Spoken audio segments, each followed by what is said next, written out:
if I had to get R1 for every awkward question that I am asked, I would probably be a millionaire and retired.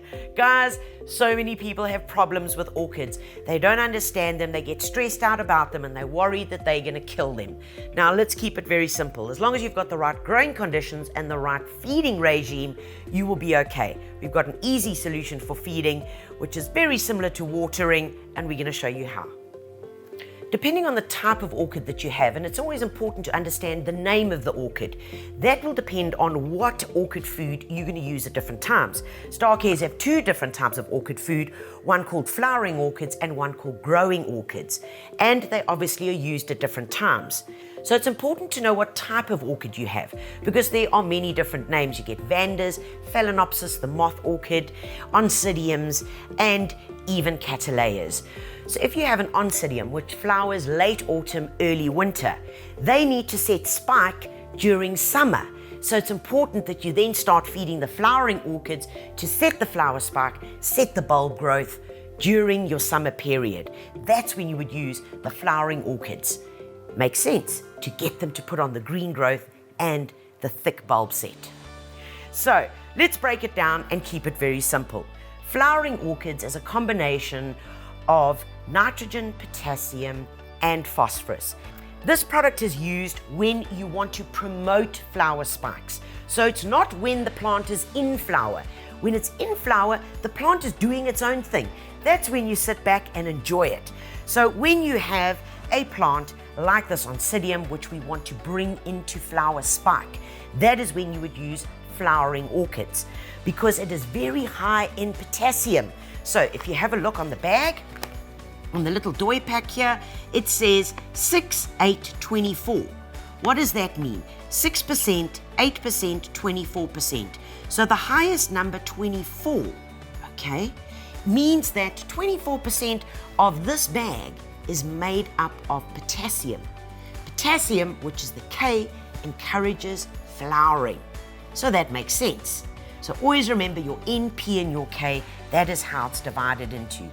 Remember that your flowering orchids also contains a lot of trace elements. In your trace elements are iron, manganese, boron, zinc, copper, and molybdenum. So flowering orchids would be used to encourage flower spike set and, of course, bulb growth, because orchids are essentially bulbs. They have modified stems at the base, and that's what you want to get. You want to get thick bulbs, good healthy roots, which are then going to, of course, in turn, produce beautiful flowers. The second orchid food that you would need is called growing orchids, and that makes sense. This is when we want the plants to be able to put on lots of green growth in order to be prepared to set on the spikes, because if you don't have green growth, the plant is not going to be able to photosynthesize enough to put all the energy into the flowers. So this would be soon after flowering that you would then start applying this, preparing the plant for its next season. In your growing orchids, you will notice that the first number, which is nitrogen, gives you green growth, improves cell division, which means that you're going to get lush green leaves. And you'll notice that that number is much higher.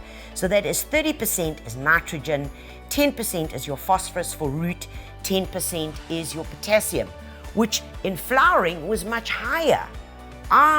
Okay, so you see, all it is it's a switch now, because we're wanting to put on lots of green growth. And it's very simple. You would use either of these products every 7 to 14 days as a good drench, and we'll show you how. It's important every few weeks just to give your orchids a good flush of plain water to remove any residual of the plant foods that might still be in there. Remember, both the foods have lots of trace elements, which means that your orchids are going to be getting the right food at the right time. The easiest way to apply this fertilizer without wasting is the following. Just simply get a Tupperware container, 5 liters of water. You can even do it in your bath. Follow the instructions on the doy pack. It's always important. And in it, you get a little measuring guy. This over here is 10 grams.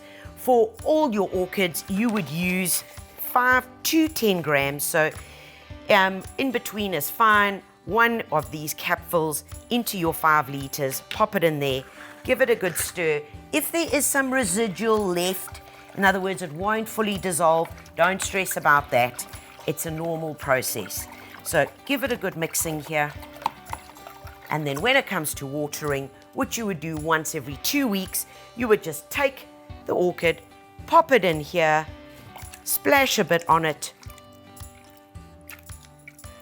leave it for about 20 minutes to really get all the nutrition in it. Once the one guy is done, you can take it out and add the next one in. And so the process continues. So you're simply just using that instead of wasting water by watering with a watering can onto each one. With those Vanders, which are these guys over here, isn't it spectacular? These are the guys that hang from trees. All you would do is just pop the roots in there, nice and easy. And you could also do this with the spray bottle. Let it lie in there, leave it there for about 20 minutes, and exactly the same process.